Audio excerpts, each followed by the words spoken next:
The views expressed in this program do not necessarily reflect those of this station. Welcome back, Iosco County, home to Tawas City. We stopped into the Iosco County Jail to meet with Jail Administrator Scott Frank. Captain Frank has been working as the jail administrator for 3 years. We caught up with him to learn more about how the jail is and what solutions they are using to keep the population low. Tell me a little bit about the Iosco County Jail. What's the capacity and how many inmates do you have right now? Well, the jail was built in 1955. We had 27 beds. And then they put an addition on in 1986. 1986, they made the capacity up to 45. And then they also double bunked the beds, which took it to our rated capacity of 63 beds, which is what we have today. Okay, and how many do you have right now staying here at the jail currently? Today, our housing is 54 people. Okay, so almost full, near capacity. Near capacity. Just a couple of beds short there.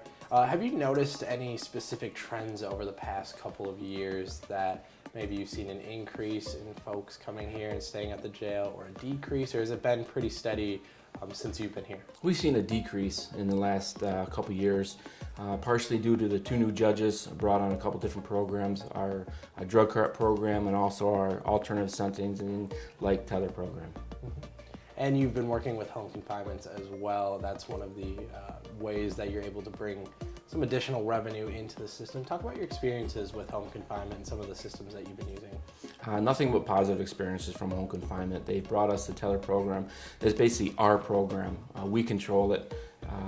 Gives us a GPS tether where we can track inmates 24 hours a day.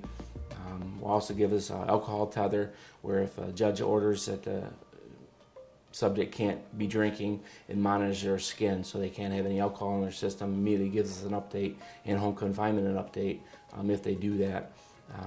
A couple of the programs that we've took over from them.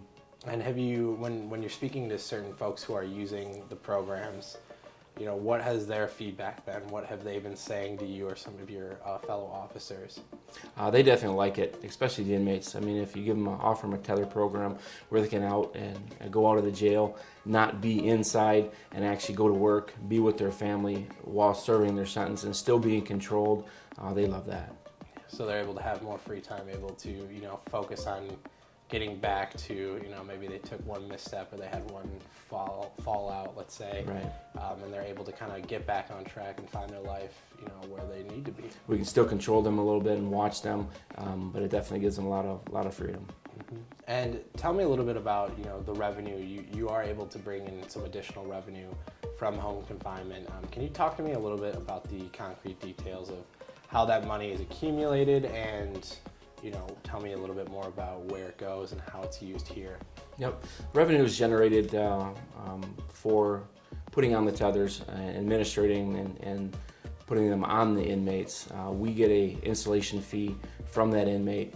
There's a monitoring fee that is charged to us by home confinement. We also get a little bit of that back.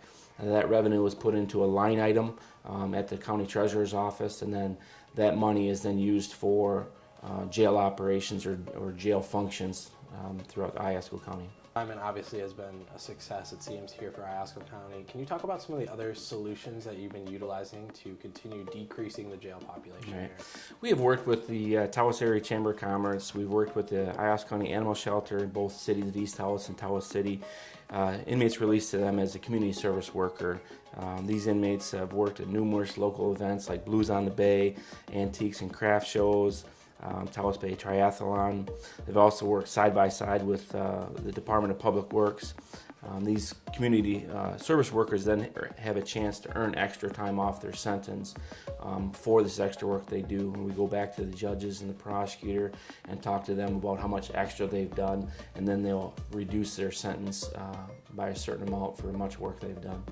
And do you think these experiences and these solutions have helped keep people out from behind bars and really kept them able to kind of get their life back on track, or have you seen repeat offenders kind of fall through the same road over and over again? I'm sure it's a mix of both. We've seen both, but actually the inmates that have actually taken part of the tether program and taken part of the community service, obviously we've seen less of those guys come back and it's actually helped us in the total capacity or total people coming back. We've seen lots of that. So it's less and less of the repeat offenders who are able to utilize certain solutions, whether it's helping out at certain events or being on a tether system. You know, they're able to kind of focus on trying to make their life better, make the community better as well.